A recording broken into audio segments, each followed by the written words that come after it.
नमस्कार, मैं Ayushi Vijayvargiya KP news के बीदर लोकसभा 2024 के एनालिसिस में आपका स्वागत है। बीदर लोकसभा क्षेत्र से अल्पसंख्यक की कांग्रेस से टिकट देने की मांग, डॉक्टर मोहम्मद अयाज खान का दावा मजबूत। बीदर से कांग्रेस अगर मुस्लिम में डॉक्टर मोहम्मद अयाज खान को टिकट देती है तो खान की जीत पक्की है। क्या कांग्रेस बीदर लोकसभा क्षेत्र से किसी मुस्लिम को टिकट देकर उम्मीदवार बनाएगी? इस सभी पर एक नजर डालते हैं। बीदर भारत में कर्नाटक राज्य के उत्तर पूर्वी भाग में एक शहर है। ये बीदर जिले का मुख्यालय है जो महाराष्ट्र और तेलंगाना की सीमा पर है। ये व्यापक बीदर महानगरीय क्षेत्र में तेजी से शहरीकरण करने वाला शहर है। इस शहर अपने स्थापत्य, ऐतिहासिक और धार्मिक महत्व के लिए कई स्थलों के लिए प्रसिद्ध है। बीदर शहर की आबादी 2 लाख से अधिक है। राज्य की राजधानी बेंगलुरु से लगभग 744 किलोमीटर की दूरी पर स्थित होने के कारण इसे लंबे समय से राज्य सरकार द्वारा उपेक्षित किया गया है। हालांकि अपनी समृद्ध विरासत के कारण शहर को भारत के पुरातत्व मानचित्र पर एक प्रमुख स्थान प्राप्त है। दक्कन के पठार पर सुरमय रूप से बसा बीदर किला 500 साल से अधिक पुराना है और अभी भी मजबूती से खड़ा है। बीदर लोकसभा क्षेत्र में कुल 8 विधानसभा क्षेत्र हैं, जिसमें कलबुर्गी के 2 विधानसभा क्षेत्र आलंद और चिंचोली शामिल है, जबकि बीदर जिले के 6 बीदर दक्षिण, बसव कल्याण, हुमनाबाद, भालकी और औराद शामिल है। बीदर लोकसभा क्षेत्र में कुल मतदाता 17,75,095 है, जिसमें महिलाएं व पुरुष शामिल हैं। इसमें अर्बन में 21.7% मतदाता और रूरल में 78.3% मतदाता है। बीदर लोकसभा क्षेत्र में लिटरेसी परसेंटेज की अगर बात की जाए तो वो 59.82% है, यानी कि 59.82% है। 2011 के सेंसस के अनुसार बीदर में 25.2% एससी, 11.1% एसटी और मुस्लिम 18.7% है। बीदर लोकसभा क्षेत्र के चिंचोली में कुल 1,93,782 मतदाता हैं, जिसमें एससी एसटी 41.64%, मुस्लिम 16.8% और हिंदू 41.20%। आलंद में कुल 2,32,454 मतदाता हैं,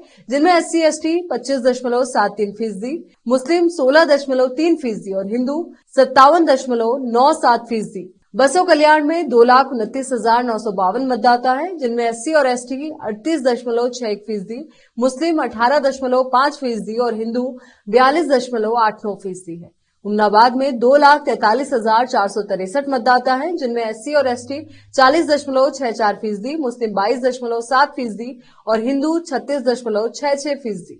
बीदर दक्षिण में 2,03,847 मतदाता हैं, जिनमें एससी एसटी 42.02%, मुस्लिम 26.4% और हिंदू 31.58%।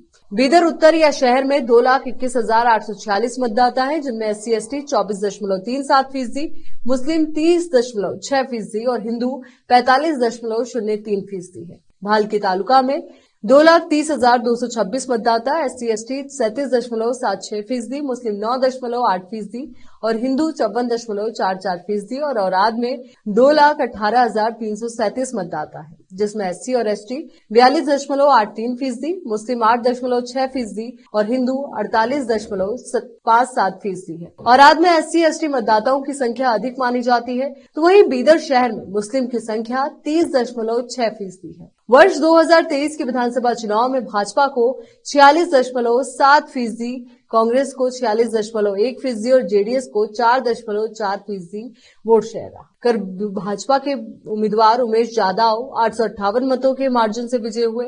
आलंद में भाजपा को 45.3, कांग्रेस को 51.31 रहा और कांग्रेस के बीआर पाटिल को 10,348 मतों के अंतर से विजयी हुए। बसव कल्याण में भाजपा को 52.81%, कांग्रेस को 44.6% मिलकर भाजपा के शरणु सलगार 14,415 मतों से विजयी हुए। हुमनाबाद में भाजपा को 42.2%, कांग्रेस को 41.3%, जबकि जेडीएस को मात्र 14.5% हासिल होकर भाजपा के सिद्धरामप्पा पाटिल 1,549 मतों से विजयी रहे। बीदर दक्षिण में भाजपा को 32.5%, कांग्रेस को 31.7% और जेडीएस को 2.05% और भाजपा के डॉक्टर शैलेंद्र बेलदारे 1,263 मतों से विजयी रहे। बीदर शहर में भाजपा को 11.8%, कांग्रेस को 46% और जेडीएस को 38.9% वोट शेयर हासिल करके कांग्रेस उम्मीदवार रहीम खान 10,786 मतों के अंतर से जीत दर्ज कराई। भालके में भाजपा को 41%, कांग्रेस को 56.9%। यहाँ कांग्रेस के ईश्वर खंडरे 27,706 मतों के अंदर से विजयी रहे और औराद में भाजपा को 51.3% और कांग्रेस को 45.3% और 9,569 वोट के अंतर से भाजपा के प्रभु चव्हाण विजयी हुए।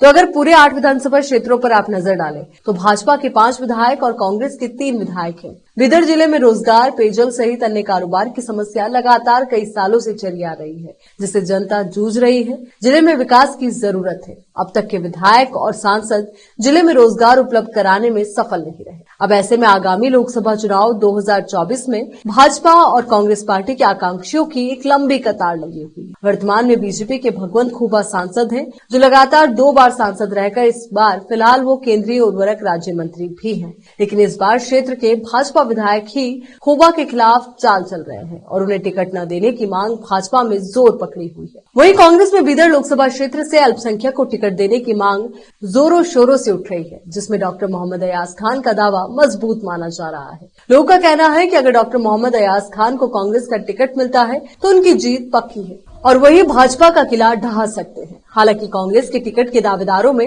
राजशेखर पाटिल, ईश्वर खंडरे, आनंद देवप्पा, राजश्री स्वामी सहित लगभग अन्य आधा दर्जन रेस में है। लेकिन अल्पसंख्यक में 3 दावेदार हैं, जिसमें डॉक्टर मोहम्मद अयाज खान, अब्दुल मन्नान सेठ और डॉक्टर मकसूद चंदा है। इसमें लोगों की पहली पसंद डॉक्टर मोहम्मद अयाज खान है और वो मजबूत दावेदार इसलिए भी हैं क्योंकि 2019 में उन्होंने बीदर से एक अल्पसंख्यक को टिकट देने की मांग कांग्रेस के सम्मुख रखी और उस समय टिकट हासिल करने के सभी प्रयास किए थे, लेकिन दुर्भाग्य से उन्हें टिकट नहीं मिला। लेकिन आने वाले समय में देने का वादा किया गया था। ऐसे में अब अगर अल्पसंख्यक को टिकट दिया जाता है तो सबसे पहले डॉक्टर मोहम्मद अयाज खान का हक बनता है और जनता की भी यही मांग है कि डॉक्टर मोहम्मद अयाज खान को उम्मीदवार बनाया जाता है तो उनकी जीत पक्की है। अब देखना यह है कि कांग्रेस जो अल्पसंख्यक के अधिक समर्थन से पिछले साल राज्य में सरकार बना पाई है, तो क्या कांग्रेस अब बीदर से मुस्लिम को टिकट देगी? ये तो आने वाला समय पर निर्भर है कि कांग्रेस के वरिष्ठ क्या करते हैं। फिलहाल मुझे दीजिए इजाजत, फिर मुलाकात होगी एक नए अपडेट के साथ। आप देखते रहिए केपी न्यूज 24/7 हर खबर के लिए। धन्यवाद।